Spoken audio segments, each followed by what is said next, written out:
Et salut à tous et bienvenue aujourd'hui dans la 3e édition de Next Game Santé. Aujourd'hui, on va parler d'engagement du corps dans le e-sport. Bienvenue à vous, bienvenue, bon lundi de Pentecôte. Je ne sais pas si certains ont travaillé, j'espère que vous avez passé une bonne journée, que c'était pas trop difficile. Bienvenue aux autres, bien sûr, à ceux qui se sont reposés.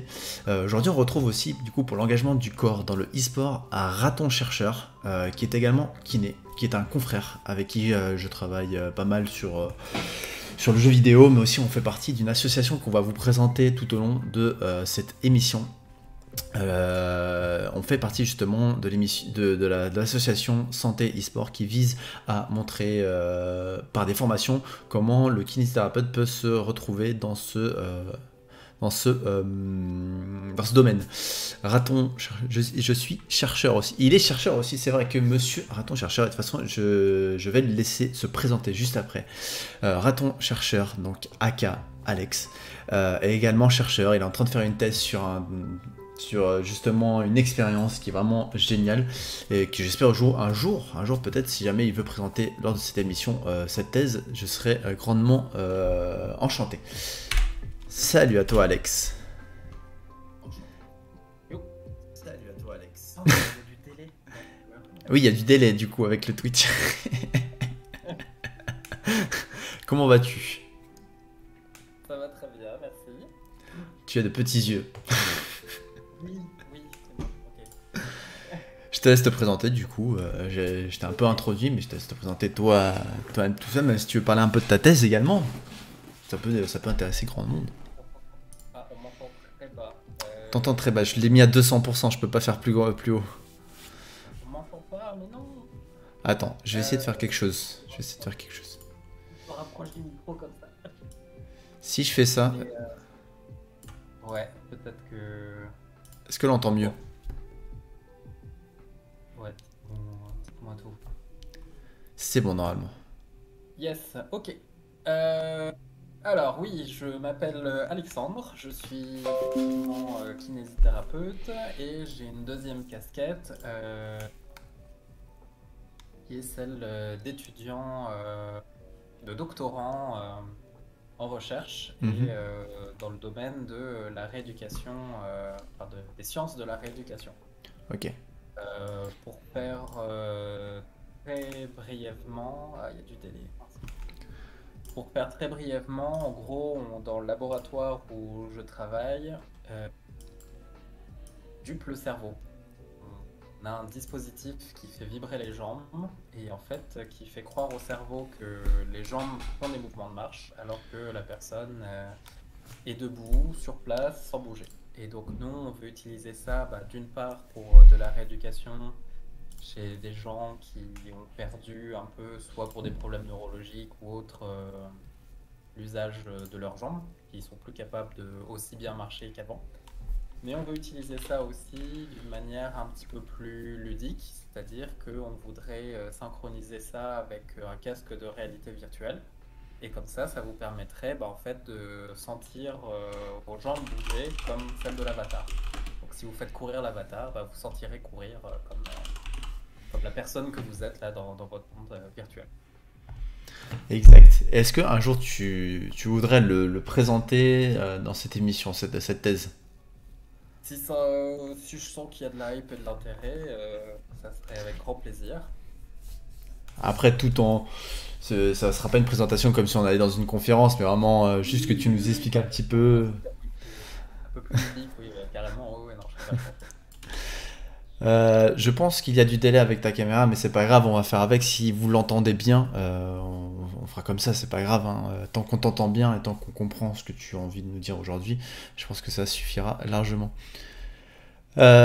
Aujourd'hui, du coup, on va parler d'engagement du corps dans le e-sport. Comme j'expliquais au tout début, Alex, tu es coprésident, c'est ça, de l'association, si je ne me trompe Alors, pas. futur coprésident. Futur coprésident.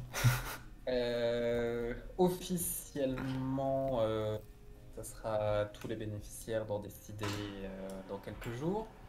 Mais l'idée, c'est que donc, mon associé Pierre-Loup Mercier et moi-même, on gère la présidence de l'association Santé e-sport, dont le but est en fait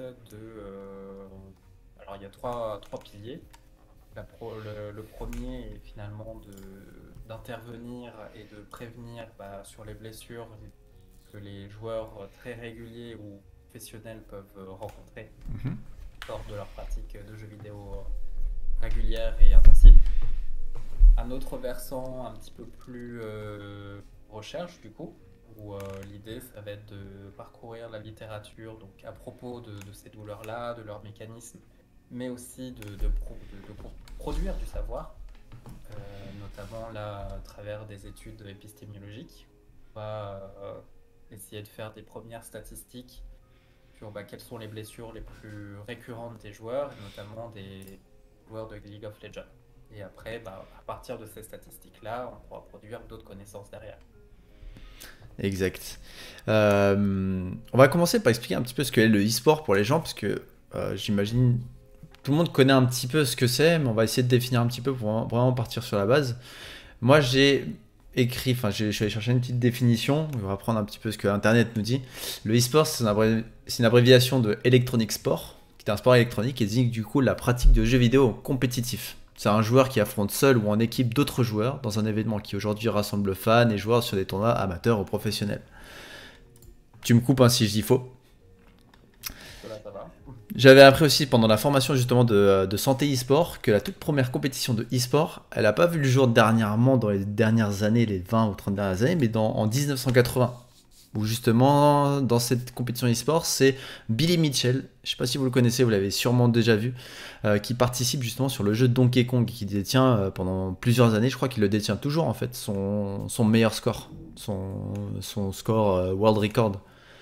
Et donc depuis ces compétitions, il y a eu différentes pratiques qui ont été faites, comme les LAN, où tout le monde se retrouvait soit dans un gymnase, soit dans une grande salle, et ils s'affrontaient soit sur les machines, soit sur des PC, ou sur des consoles à 1 contre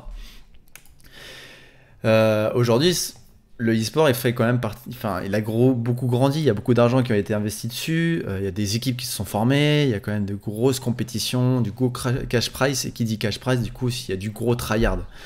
Tryhard, pour ceux qui ne savent pas ce que c'est qu'on travaille dur pour justement gagner, être le meilleur, un petit peu pour devenir le Cristiano Ronaldo ou le Messi du jeu vidéo. Donc forcément, quand on se donne un peu trop en mode tryhard dans le sport, on peut vite se blesser en fait. On fait un engagement du corps qui amène à ce que notre corps peut avoir des contraintes et se blesser. Qu'est-ce que toi t'en penses, Raton? Quelle est la place en fait qu'on pourrait avoir en tant que professionnel de santé sur justement ce domaine sportif qui en soi, c'est depuis peu que l'OMS avait décrit le e-sport comme vraiment un sport et pas une activité sédentaire.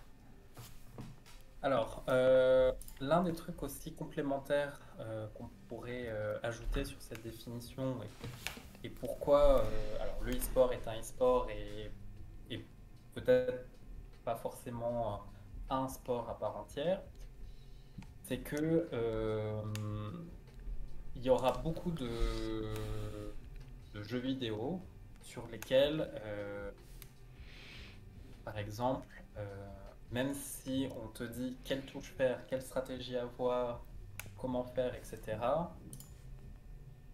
c'est des choses qui vont demander à être faites sur des latences tellement courtes et sur des zones très précises, vraiment cliquer à tel endroit, à telle vitesse, faire tant d'actions, ce qu'on appelle des actions par minute, des APM, qui sont tellement intenses et qui ont demandé des entraînements qui ont duré des années et des années, que, ben, comme n'importe quel sport, c'est un entraînement.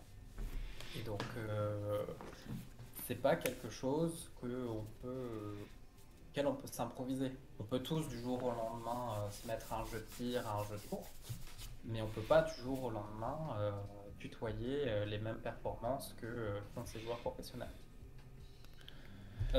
Autre chose, j'aimerais aussi d'abord rendre à César ce qui appartient à César. Je sais pas si c'est vraiment lui le créateur originel de ce mot-là, d'engagement du corps, là. En langue originale, c'est body involvement, Mhm.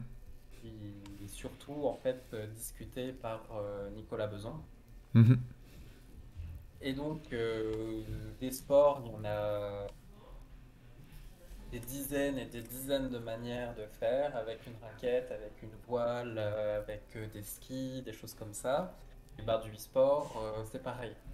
Vous pouvez le faire avec des claviers souris, vous pouvez le faire avec des manettes et des manettes qui se ressemblent pas du tout. Et vous pouvez même le faire avec tout votre corps. Et, eh bien faire des actions qui sont intenses, qui sont répétitives, et ben ça va être des contraintes pour le corps. Et ces contraintes-là, bah, comme n'importe quelle contrainte pour n'importe quel sport ou activité de la vie quotidienne, si vous voulez faire à très haute intensité, bah, faut que le corps soit prêt à ça.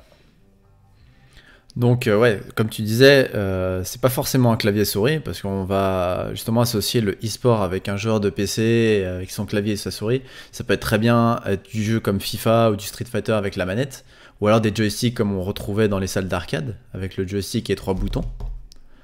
Mais également, il y en a d'autres, des manettes. Je sais qu'il nous avait présenté justement ça, Nicolas Bézombe, qui avait fait une très bonne formation sur ça, qui a montré justement différents joysticks et ouais, c'est justement l'effet de répéter les mêmes gestes. Et comme c'est comme il avait expliqué, je crois sur LoL, c'était je sais plus combien de clics à la seconde que tu fais pour justement perfectionner en fait dans ton domaine. Donc ouais. Quelles sont les blessures les plus courantes dans le e-sport? Euh, alors, disons que la littérature montre que est très très bien documentée sur tout ce qui est l'aspect psychologique, notamment des défaillances en termes d'inhibition. Déjà, quand on est impliqué dans un sport contre quelqu'un en réel, c'est parfois difficile de contenir sa colère. Alors quand on est dans son salon anonyme, bah, on a encore moins de restrictions, quand c'est trop répété, voilà. Et par contre, en termes d'impact musculo-squelettique, bah, les études sont limitées et pas forcément de haute qualité.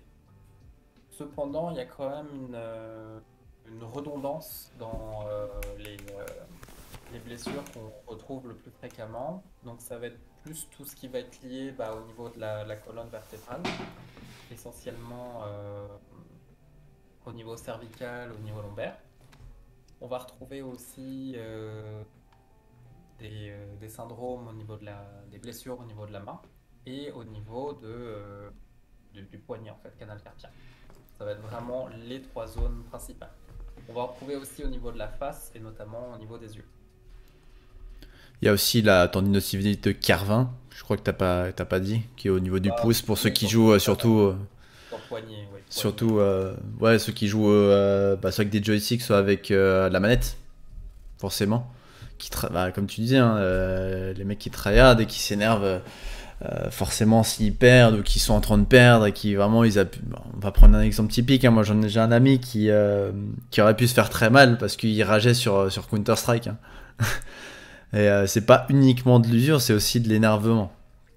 Mais ça c'est autre chose. Mais au-delà de... Préparer aussi ses mains et son poing à les faire traverser des tables, oui, tout à fait. Mais de toute façon, je ne vous le conseille pas parce que la table gagnera dans tous les cas, à part si elle est en papier mâché.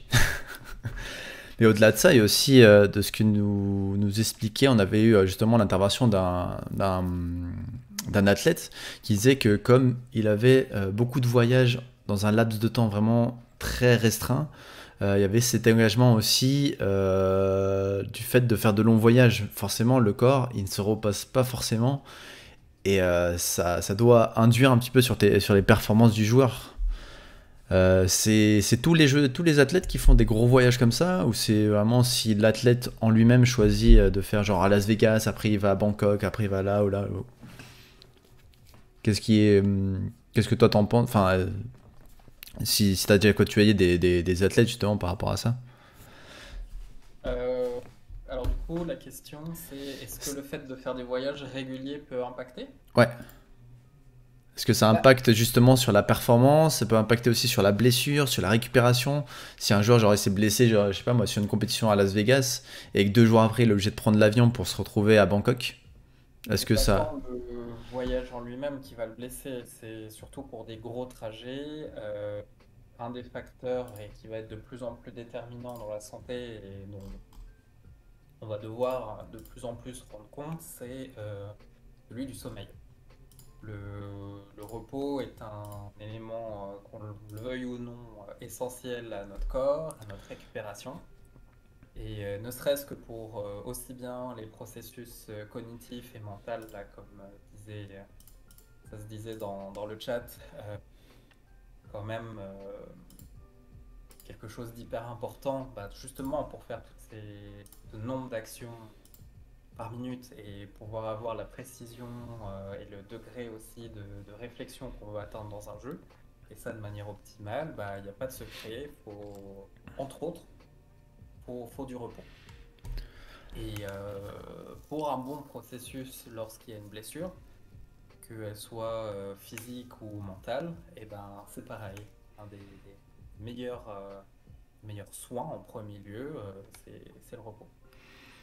Et est-ce que nous, en tant que professionnels de santé, je crois que je t'avais demandé au tout début, on va retourner sur ça, est-ce que nous, on est capable justement d'apporter quelque chose à ces athlètes, sachant que si on regarde d'un point de vue extérieur, et c'est un petit peu ma peur, après la formation qu'on a fait santé e-sport, c'est que justement ça va être pas des gamins, mais comme un âge quand même beaucoup plus bas que nous, qui sont juste fans de jeux vidéo et qui veulent performer dans ça. Comment leur, comment leur prouver que justement leur posture, parce que forcément il va avoir une posture un peu trop prolongée, les compétitions durent longtemps, comment on peut leur amener en fait et à casser ces barrières qu'on pourrait avoir avec de jeunes athlètes.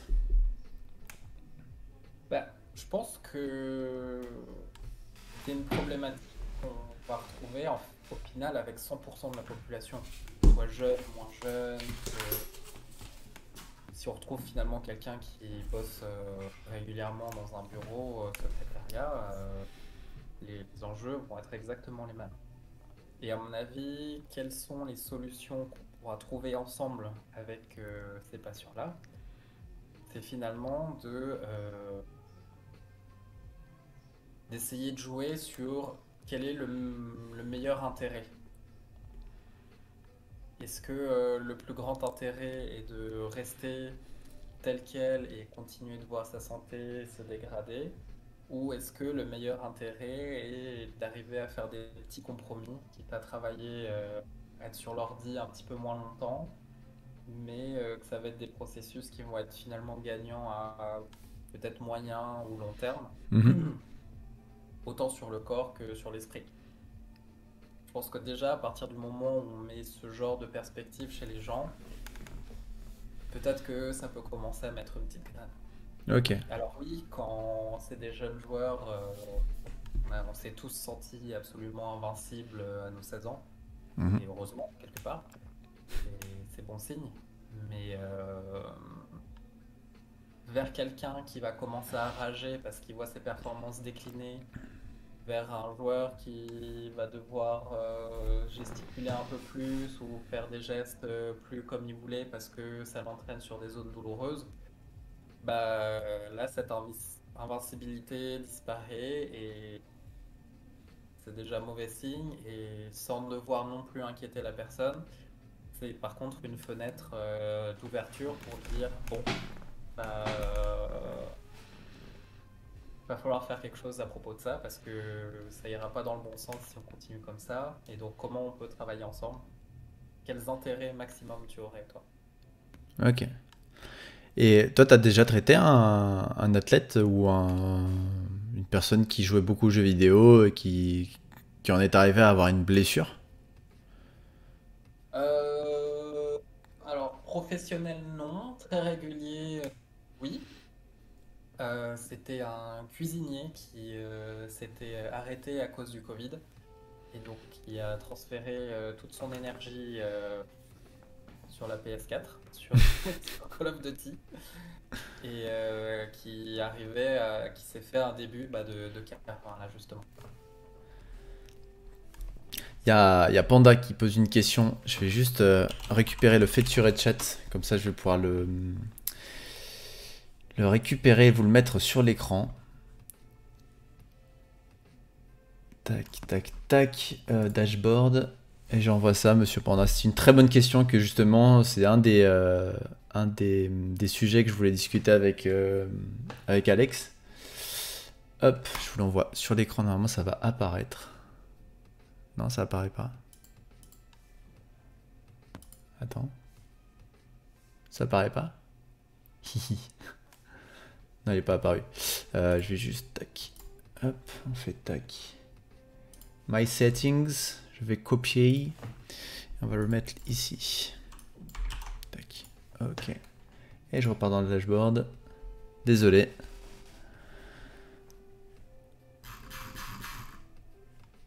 Hop. Et hop.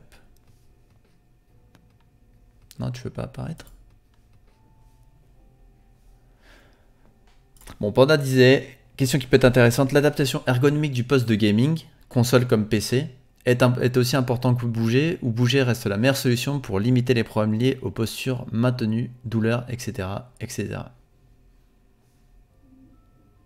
Tu veux y répondre ou tu veux que je commence? Bah, je pense que de toute façon, on va être plutôt d'accord que il n'y a pas le choix que bouger. Euh, S'il y a des douleurs, des gènes qui apparaissent, on n'est de toute façon pas fait pour rester 8 heures d'affilée dans la même position, campé tout le temps.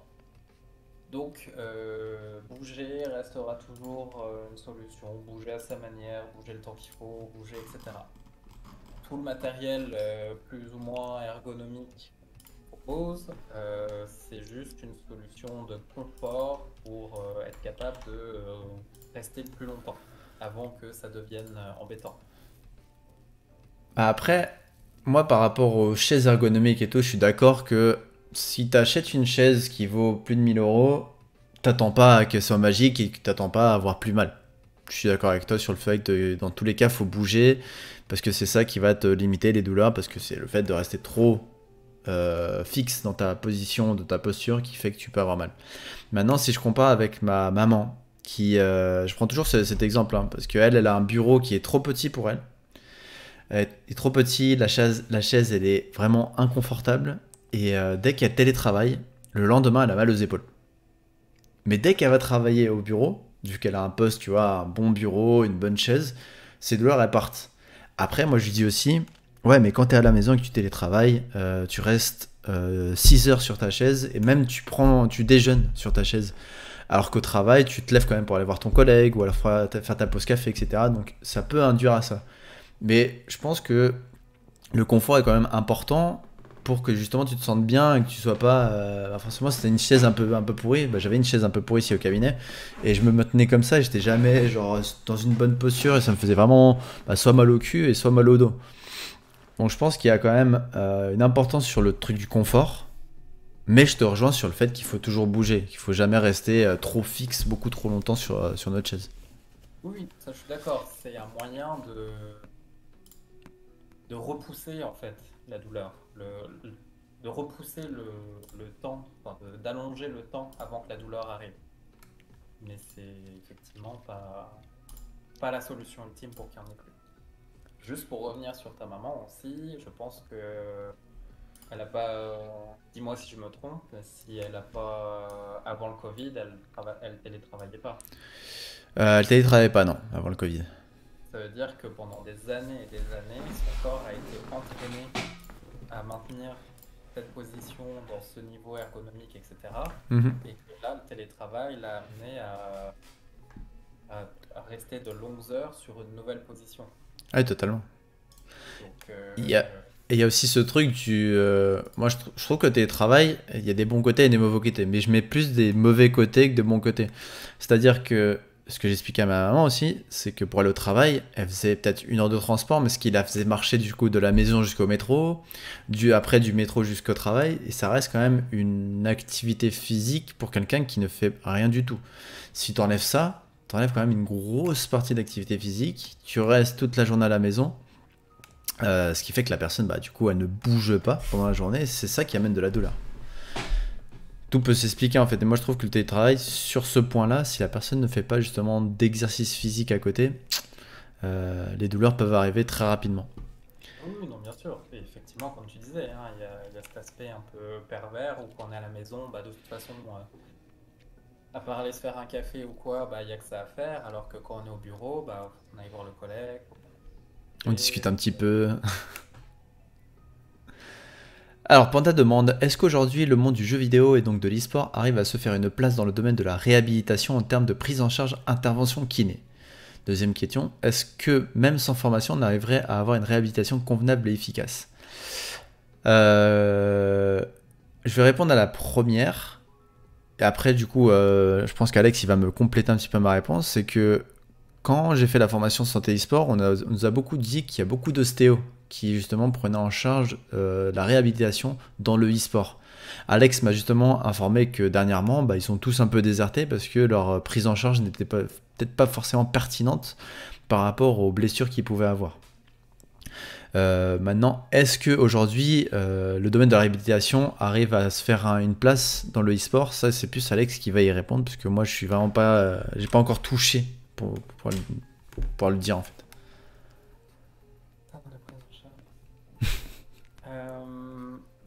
Est-ce que les kinés ont une place dans le e-sport? Est-ce qu'on arrive à se faire une place dans le e-sport? Est-ce qu'aujourd'hui, ouais, on arrive à se faire une place dans le domaine de la réhabilitation?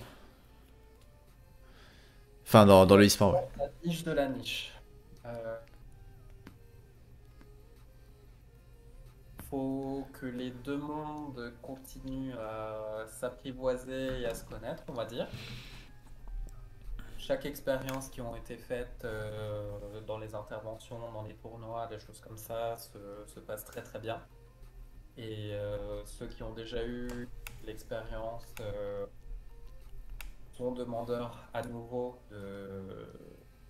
à qui à nouveau des kinés sur place. Alors aussi bien pour des actions de prévention que de curation.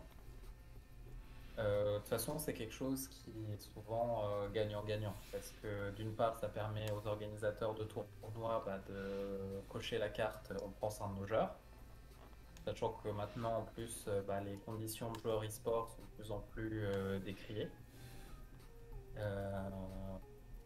Et ça permet aussi, d'autre part, pour les kinés de faire valoir toutes ces actions de prévention et de s'immiscer sur la scène e-sport petit à petit, ouais.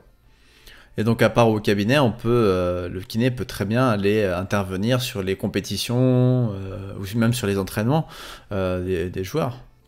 Oui, C'est juste qu'actuellement, c'est pas encore vraiment ancré. Après, il faut des kinés qui soient motivés hein, à travailler là-dedans. Hein. Pas tout le monde est fan de e-sport. La plupart des kinés sont plus fans de sport, donc de rugby, de foot, de handball ou autre sport. Donc c'est sûr que le choix des kinés est très vite limité. Donc j'imagine que si demain, bah, du coup, avec les kinés qu'on a dans l'association, on se motive tous à essayer de faire parler de nous en tant que kiné et pouvoir réhabiliter justement des joueurs, je pense que ça va prendre la sauce et petit à petit, on va se faire connaître, quoi. Oui, c'est ça. C'est aujourd'hui, c'est sûr que les kinés vont beaucoup plus se bousculer à les soigner sur des événements comme un marathon de Paris ou finale de top 14 là, mais que je ne sais quel événement e-sport pour l'instant là. Mais en tout cas, c'est sûr que aujourd'hui, ça demande qu'à se faire connaître et les e-sportifs là, pour répondre à la dernière de la réception des soins proposés, oui, Mhm. c'est des joueurs qui sont de plus en plus sensibilisés à prendre soin de leur corps et qui petit à petit bah, comprennent que s'ils veulent rester sur la scène et ils veulent rester un certain temps, bah, ils ont intérêt à s'écouter parce que dès qu'ils vont se retrouver sur le banc parce qu'ils ont merdé, bah, il y a d'autres petits jeunes derrière qui ont encore plus faim qu'eux et qui sont prêts à prendre leur place là. C'est un peu comme ce que disait Clem. Est-ce que quelque part les sportifs pros ne sont pas actuellement pris en grippe entre le besoin de soins et surtout la nécessité de performer en non-stop pour éviter de se faire doubler par un autre joueur?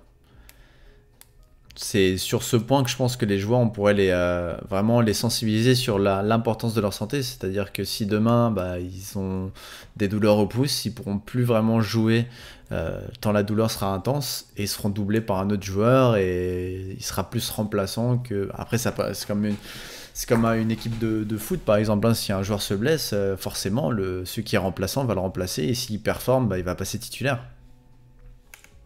Donc ça les sensibiliserait là-dessus, quoi. Bah, c'est ça, c'est de l'investissement. Plus tôt et jeunes, ils s'investiront dans leur santé, auront une routine qui respecteront à peu près leur corps, bah, plus ça sera des petites actions qui auront pas trop de conséquences sur la routine d'entraînement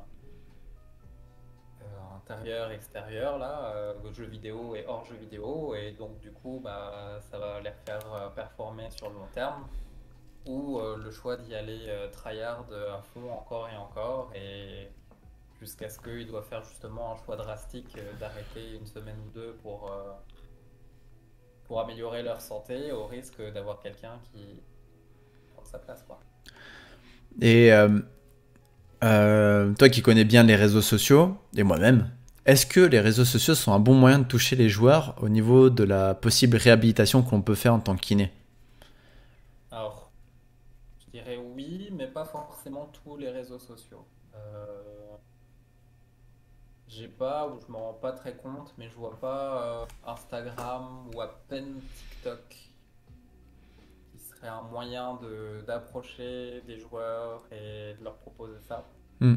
Par contre, je vois Twitter comme un excellent moyen, effectivement, d'avoir des relations qui n'auraient pas forcément pu, qui seraient peut-être pas forcément possibles sur d'autres supports, ouais. Ouais, je Un pense que moyen de communication Twitter et je pense que ça peut être une chance. Je pense que Twitter et même LinkedIn sont deux réseaux sociaux qui ont un gros potentiel sur la communication. Instagram, c'est plus bah, de la publication de photos. Et on l'a vu en tant que kiné, que justement on publiait bah, des messages avec des écritures et tout. Pas tout le monde va lire. Et aujourd'hui, la société fait qu'ils aiment bien voir l'information très vite, comme TikTok, une vidéo de 30 secondes, où t'expliques en 30 secondes un truc, enfin, ou alors tu fais une vidéo tout bête, hein, et tu fais le buzz. Je pense que Twitter est vraiment un matériel qu'il faudrait exploiter en tant que kiné pour justement nous faire connaître ou parler justement de e-sport, d'engagement du corps, d'importance sur la santé, etc. Mais pour le moment, moi, j'ai pas testé. Mais c'est vrai que c'est à tester, justement. Alors Donc, Ludo nous dit d'autant plus que l'activité physique a montré une diminution des troubles musculo-squelettiques, mais également une amélioration des compétences cognitives, donc performance de jeu également. Pour un e-sportif, on pourrait donc communiquer sur la prévention des douleurs, mais également amélioration des performances. Tout à Et fait. Là, je reviens sur justement comment aborder avec un joueur un intérêt dans la rééducation, etc. Effectivement, aujourd'hui, c'est parfaitement prouvé que juste 20 minutes d'exercice aérobique, donc vous foutez sur un vélo, vous faites un tour 20 minutes, vous trottez 20 minutes autour du quartier, et ben en fait, tu as une action au niveau cérébral. C'est-à-dire que toutes les réponses et les circuits d'inhibition vont être beaucoup mieux optimisés. Et on a pu faire ça chez des joueurs de LoL de très haut niveau. Et on a comparé les compétences, on donnait des scénarios d'attaque donc qui étaient déjà qui se répétaient hein, avec tous les joueurs. Là, c'était vraiment un scénario très protocolé, etc. Et en fait, on a fait répéter ce scénario-là à des joueurs qui ont eu un petit entraînement, on fait 20 minutes de vélo avant, d'autres joueurs qui n'ont rien fait du tout. Et on voit que ceux qui ont fait du vélo auront des meilleures performances. Ils ont une meilleure précision au niveau de la souris, ils ont une meilleure stratégie, un meilleur temps d'adaptation dans les protocoles qu'ils doivent faire. Donc ils performent vraiment sur tous les niveaux. Et nous, comme n'importe quelle rééducation, l'objectif aussi, c'est d'amener le patient à un état meilleur que ce qu'il était avant sa blessure. Et je pense que ça ne serait pas déconnant de proposer la même chose chez un sportif. ouais, je pense aussi. Et la question bête de Panda, est-ce que la kiné permet d'être moins rageux? Non, je pense pas. À part si tu fais un peu de yoga, de zénitude. Alors Panda, vas-y, pose ta question bête mais intéressante. Et après, moi j'ai une question pour Alex justement.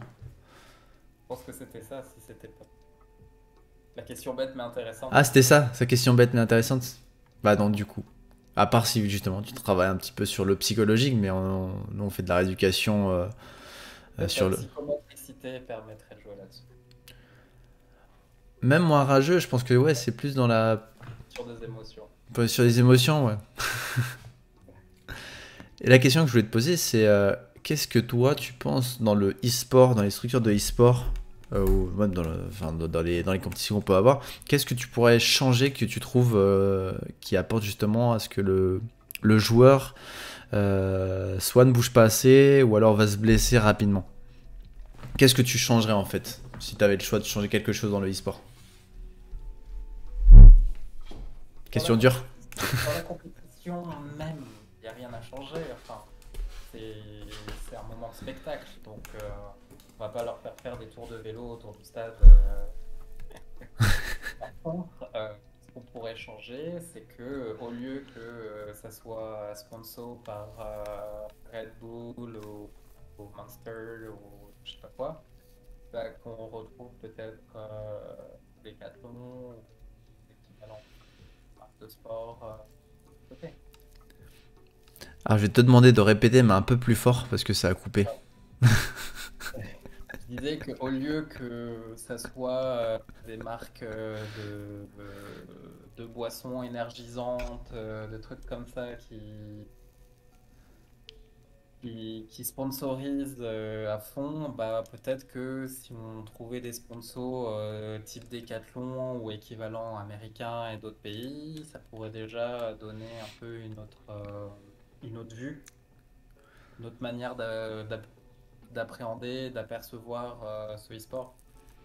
Ouais, je trouve qu'il y a beaucoup de pubs et dernièrement j'en ai vu une passer avec Kameto sur un genre de produit qui, bah, c'est pas du Red Bull mais c'est le genre de poudre que tu mets avec de l'eau et ça te fait décupler tes performances. Je trouve que ça, et je pense qu'on est d'accord là-dessus, si on pouvait bannir ce genre de produit ou de publicité sur ce genre de produit, je serais le plus heureux parce que je trouve que c'est vraiment mettre la...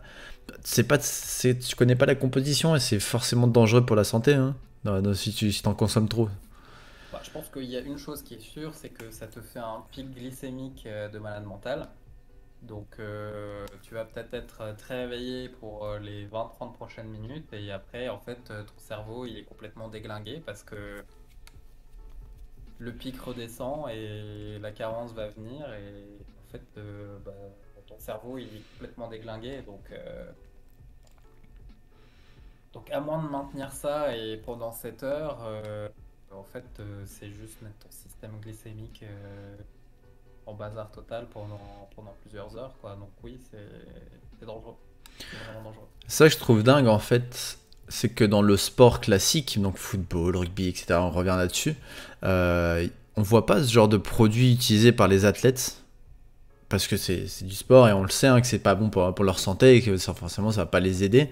Mais par contre, ils sont suivis sur un plan alimentaire qui est quand même important pour que l'athlète soit éveillé, qu'il soit bien reposé, parce que le sommeil aussi c'est important, qu'il ait une bonne alimentation, parce que s'il se mange une grosse côte de bœuf avant un match important, bah forcément il aura des performances qui vont descendre. Donc je pense qu'il y a quand même une grosse part de sensibilité qu'il faudrait faire sur... bah, Alors, ne serait-ce en pas que termes, sur les athlètes en fait, c'est sur toute la structure e-sport quoi.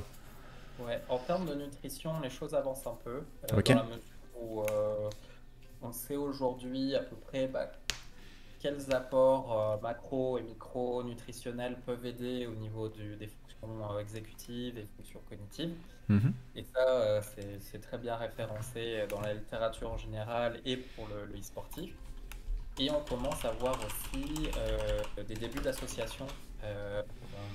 Si je dis pas de bêtises, c'est sûr que c'est Aldi, qui, il me semble que c'est avec LDLC ou OL, je ne sais plus exactement. Mais non, bah, de toute façon, non, ils sont associés les deux. Donc, je crois que c'est LDLC OL.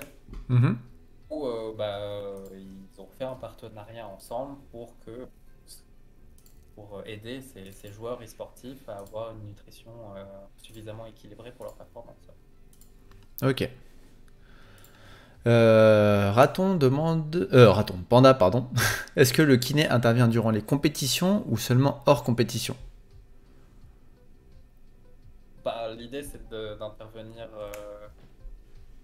bien avant en prévention et que si blessure il y a, bah, préparer avant la compétition et si jamais bah, il y a toujours une blessure mais que la personne est titulaire, et ben, besoin d'intervenir pendant, comme n'importe quel sport finalement. Ouais, parce que dans certaines compétitions, on a vu justement des joueurs de e-sport avec les bandes de tape soit sur le pouce, soit sur l'épaule, soit. J'imagine, ils ne mettent pas encore sur la tête pour essayer de travailler un petit peu le cerveau. Euh, Est-ce que vous avez d'autres questions à poser à Raton et à moi-même afin qu'on.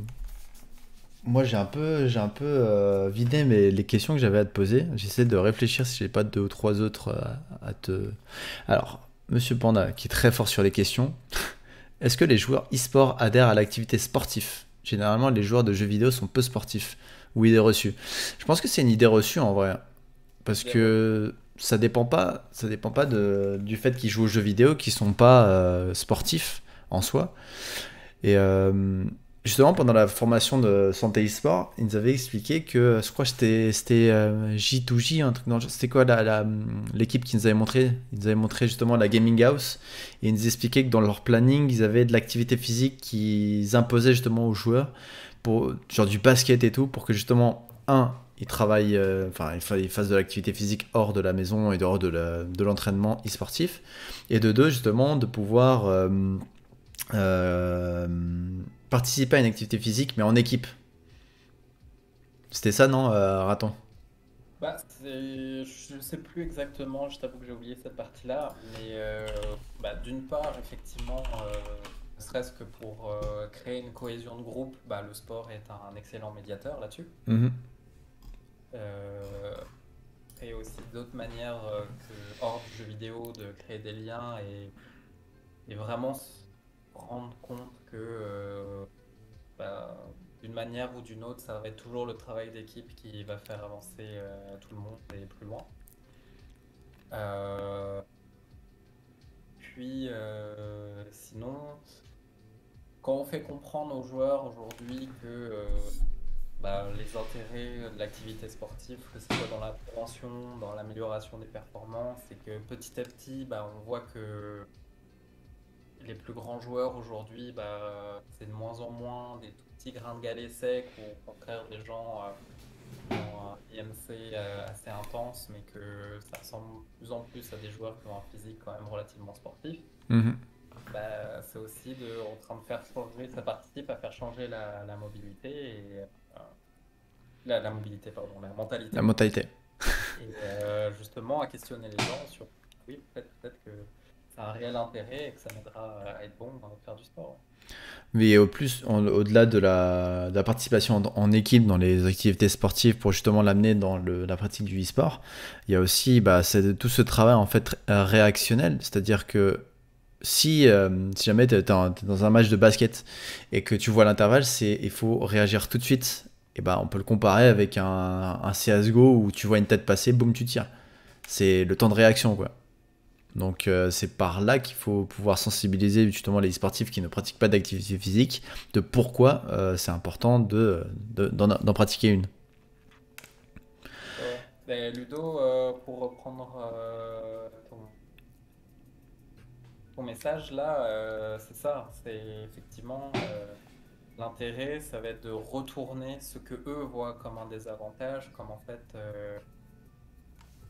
un investissement au moins à moyen terme.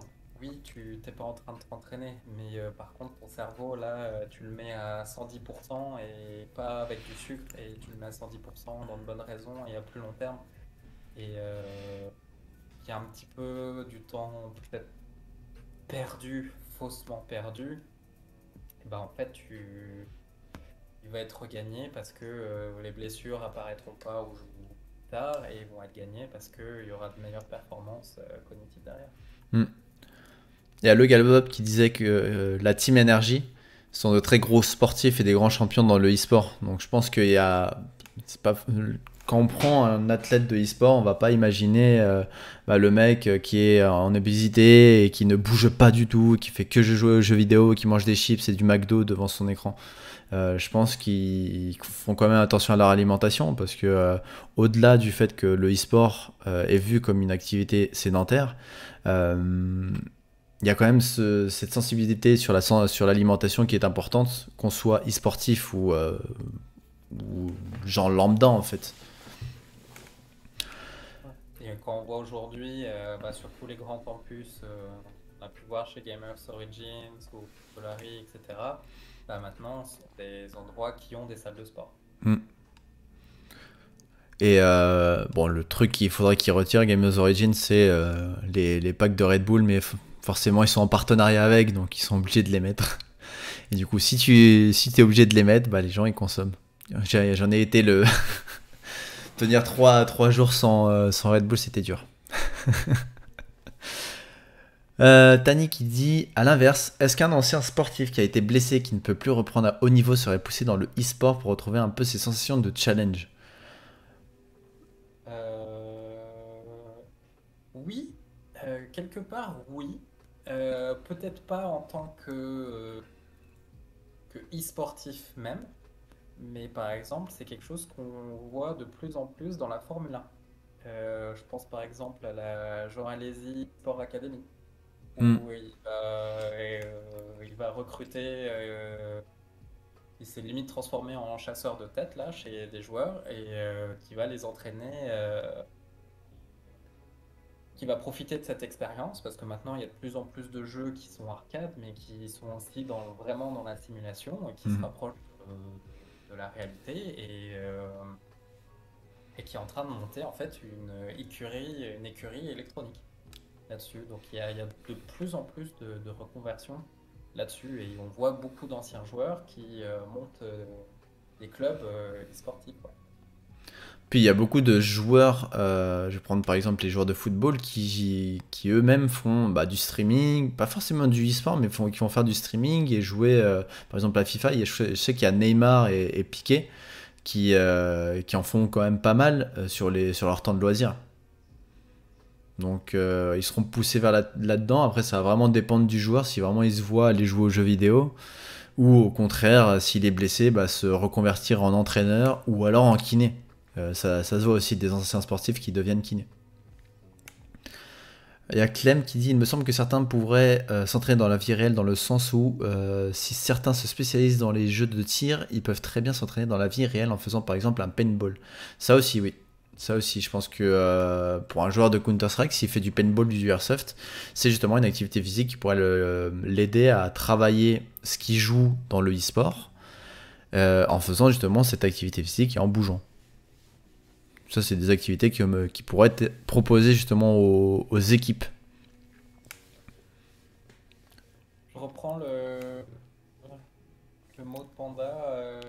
Serait-il envisagé de faire intervenir des kinés à des grandes LAN ou compétitions? C'est clairement l'un des objectifs de l'asso Santé e-sport, là, c'est intervenir sur tout type d'événement, que ce soit la plus petite LAN locale, là, pour que ceux qui s'intéressent à ceux qui ont effectivement des renommées, beaucoup plus de notoriété. Ouais. Et ça, en plus, l'objectif, c'est d'intervenir pas uniquement dans la zone où on est, mais vraiment dans toute la France. Parce que forcément, il y a des compétitions qui sont... Là, la dernière ZLAN, c'était à Lyon, je crois. Ouais. Donc, c'est envoyer des kinés, essayer de recenser les kinés qui seraient intéressés par intervenir dans le milieu du e-sport, pour justement, comme on disait au tout début, de pouvoir se faire entendre parler de nous, qu'on est kiné, qu'on est capable de soigner, de prévenir, d'aider justement ces joueurs à ce que la blessure ne vienne pas si rapidement ou que vraiment qu'on prévienne ce genre de blessure. Avez-vous d'autres questions sur le e-sport, sur l'engagement du corps dans le e-sport, sur d'autres choses aussi, mais vraiment dans le e-sport hein, du coup. Est-ce que toi tu t'es déjà blessé en jouant à un jeu vidéo? Non, jamais. Ouais, j'ai essayé de réfléchir, mais non plus. Peut-être une petite douleur, genre j'ai passé 5 heures à faire un raid sur Destiny, où j'ai pas bougé, et je me suis levé, j'étais un petit peu un peu de douleur au dos, mais rien de fou. C'était pas une blessure, c'est... Intervenir chez les jeunes qui sont aussi impliqués dans le gaming, genre lycée, université, ça aurait... Comment? Je dis oui et oui, et c'est même limite par là qu'il faudrait commencer en fait.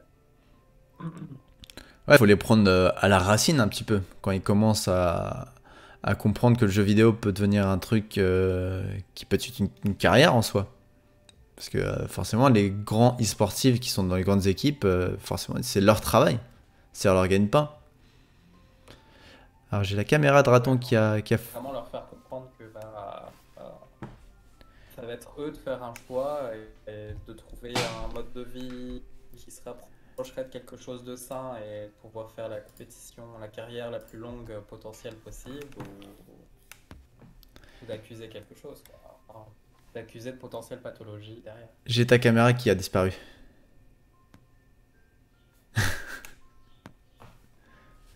T'as fermé l'indicateur? Attends. Je sais pas s'il m'entend. J'avoue que passer par les associations de e-sport, de lycée ou d'école, etc. serait top. On commence toujours par éduquer, par les plus jeunes, c'est ça, et à la communication avec les parents. Non, Raton, reviens, Philippe. Je sais pas, il parle plus non plus.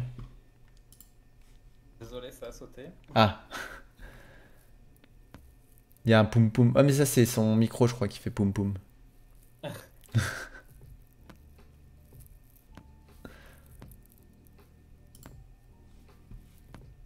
Faudra juste peut-être me renvoyer le lien si jamais t'as fait un nouveau lien. Mais oui, en tout cas, on garde ça en esprit qu'il faut justement... Ah c'est bon, elle est revenue. Qu'il faut justement essayer de sensibiliser, que ce soit les élèves au lycée comme les parents en fait, qu'il y a quand même un engagement du corps dans les sports, et si on se lance là-dedans, il faut avoir ça en tête, que justement faut faire une activité physique à côté, pouvoir bouger, ne pas rester justement à s'entraîner H24 sans bien manger, sans bien dormir et sans faire d'activité physique. Parce qu'il y a souvent des conflits avec les parents, ce qui entraîne souvent une fermeture de l'ado à toutes les choses que peuvent proposer des adultes. Ouais, je pense, je sais pas, je sais que si jamais, moi, à 16 ans, je disais à mon père, je suis fan de jeux vidéo, je veux me lancer là-dedans, lui, il aurait été fermé, il m'aurait dit, non, mais tu rêves, tu vas faire des études. Euh, et c'est pour ça qu'il peut y avoir quand même un conflit. Les parents, ils sont pas non plus bien informés sur le fait que être e-sportif comme streamer, comme youtubeur, c'est quand même une carrière qui demande beaucoup de sacrifices, mais ça reste une carrière. Et faut aller en l'encontre de ça et pouvoir les sensibiliser. Si jamais l'étudiant en question, l'ado en question, a envie justement de suivre cette voie. N'est-ce pas, raton? Tout à fait. Non, j'ai pas l'autre, tu crois que tu m'expliques? Ah, c'était par rapport au bref. Est-ce que vous avez d'autres questions du coup? Je suis de retour. Alors, le Galbob. Moi qui ai une grave blessure dorsale, 2 vertèbres déplacées suite à un choc, quand je fais 3-5 heures d'affilée de gaming intensif, ce qui veut dire presque tous les soirs, mes douleurs au dos sont très puissantes, au point de me faire des bouffées de chaleur, alors que je suis sportif. Peut-être auriez-vous un conseil?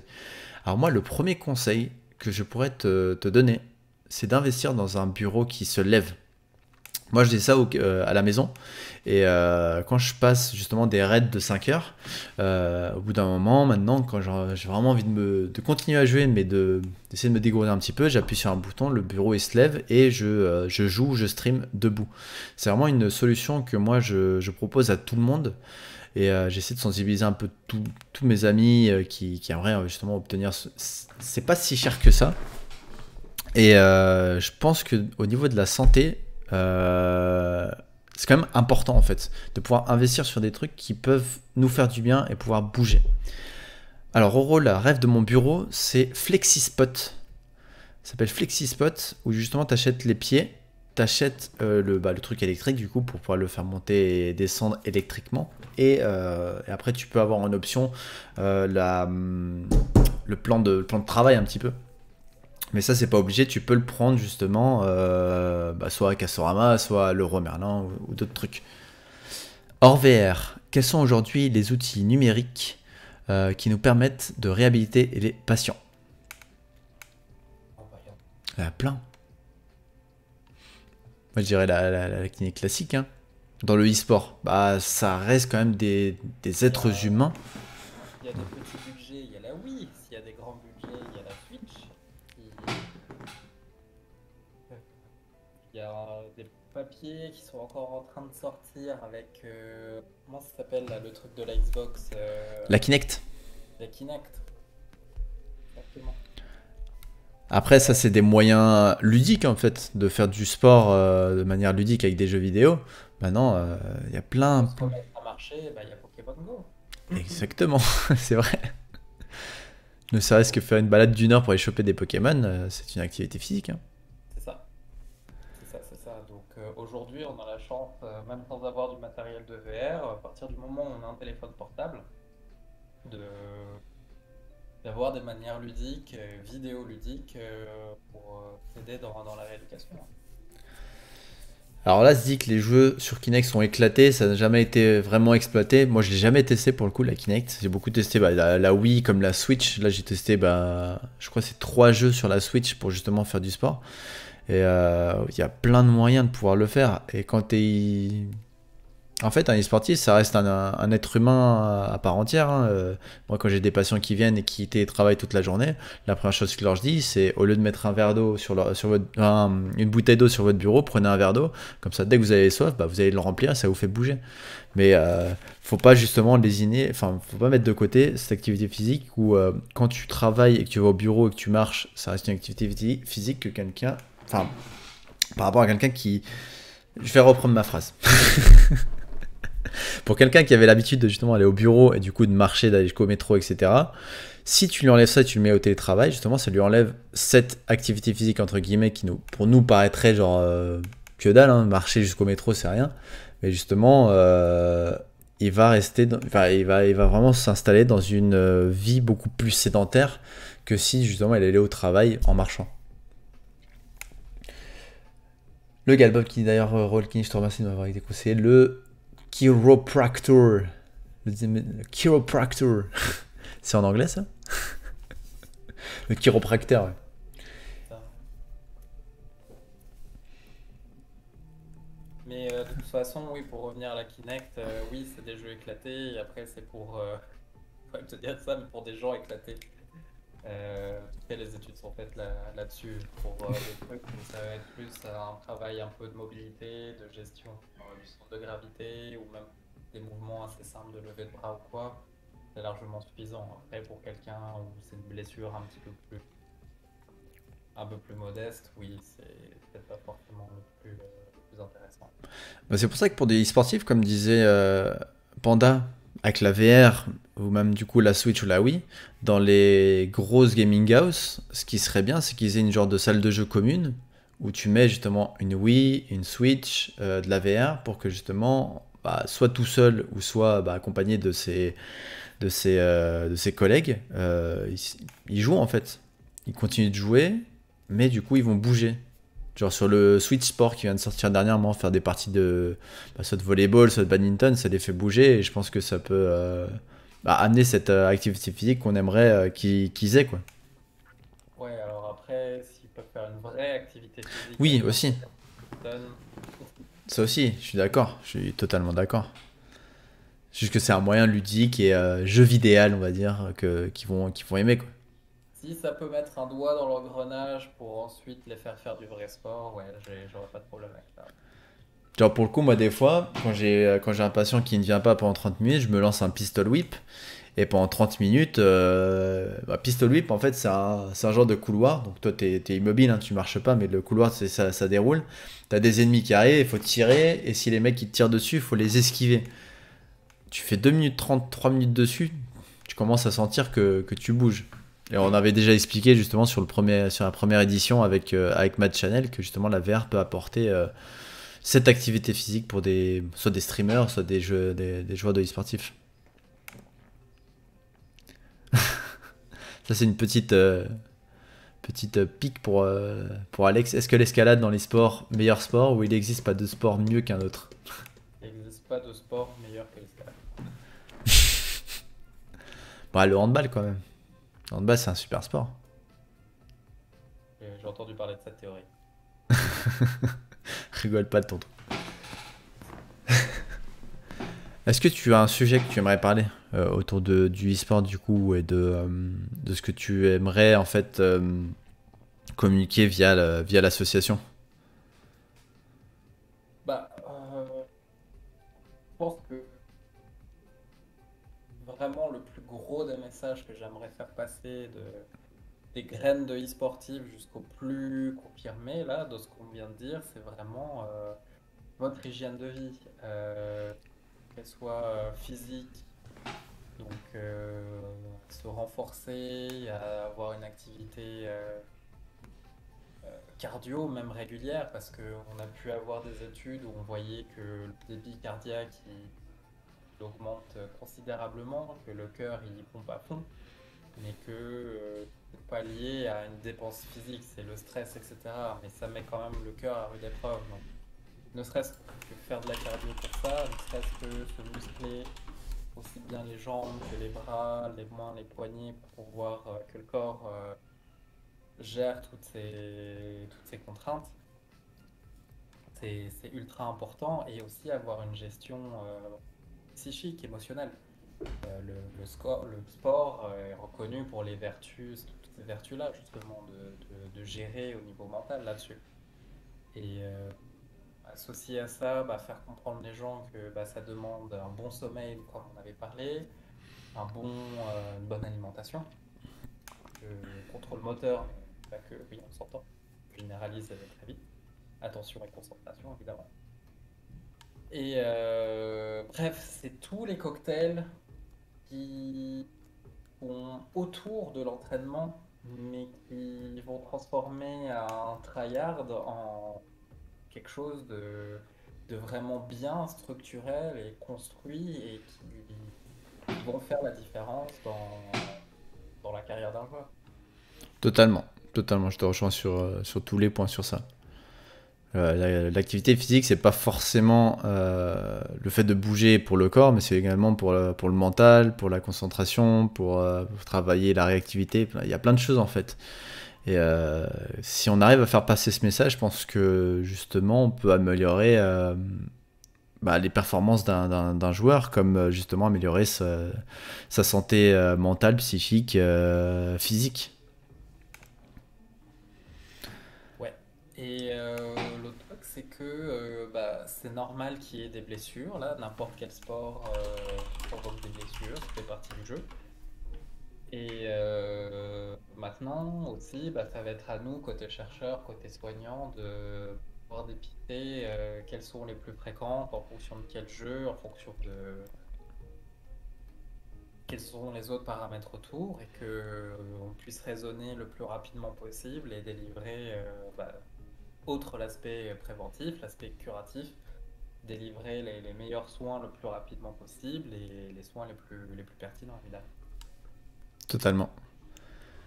Moi, j'ai plus de questions. Est-ce que tu as autre chose à ajouter justement sur le sujet, ou tu as fait le tour également? Grossièrement, on a fait le tour, on a dit ce qu'il fallait dire. Si jamais vous avez d'autres questions à poser là sur les 5 prochaines minutes, n'hésitez pas. Sinon, je clôturerai et je poserai ma dernière petite question qui n'a rien à voir avec le sujet, mais plutôt sur mon invité.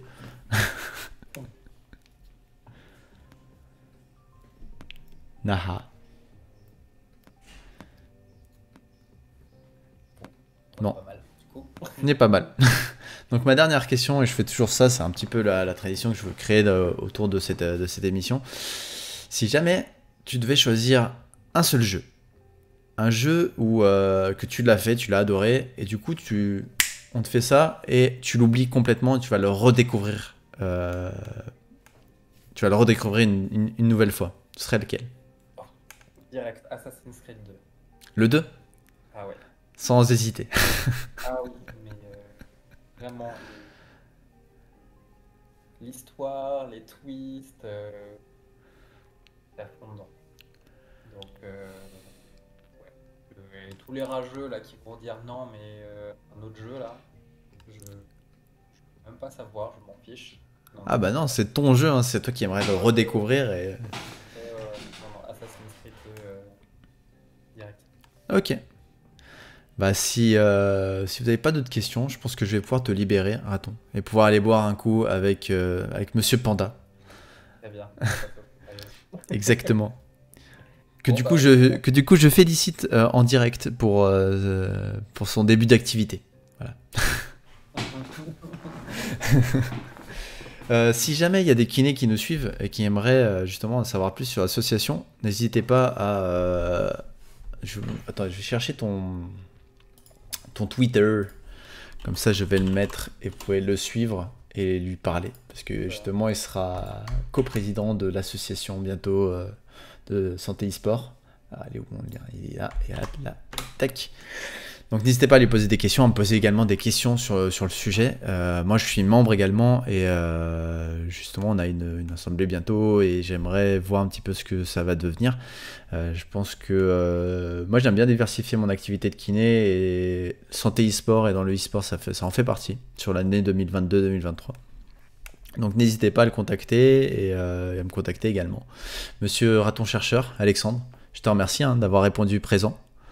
Merci à toi. Je te libère pour aller boire un bon petit coup avec Panda. On va manger un petit bout avant et puis après on va s'expliquer avec Panda. Ouais.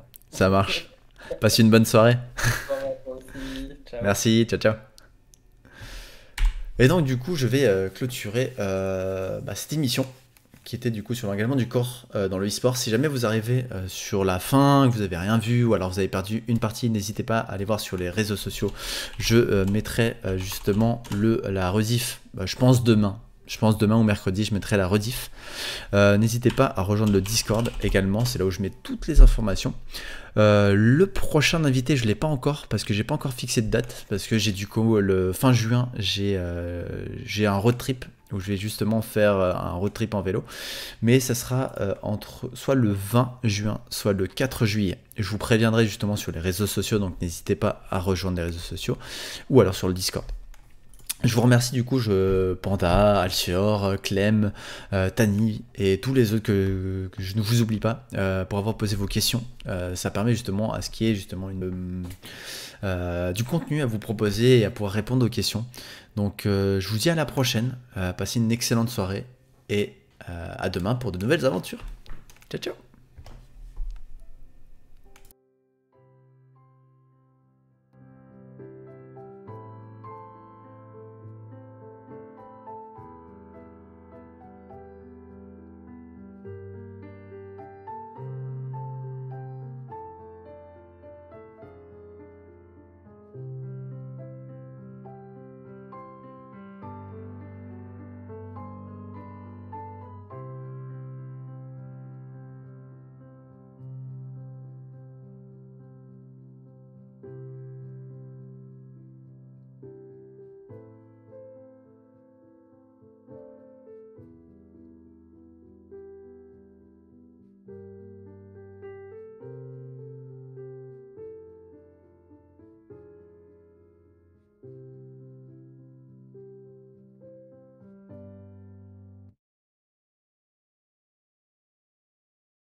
J'ai pas les sons, mais c'est bizarre, mais pourquoi ça fait pas le son quand on m'appelle? Ah voilà, elles sont là mes trompettes.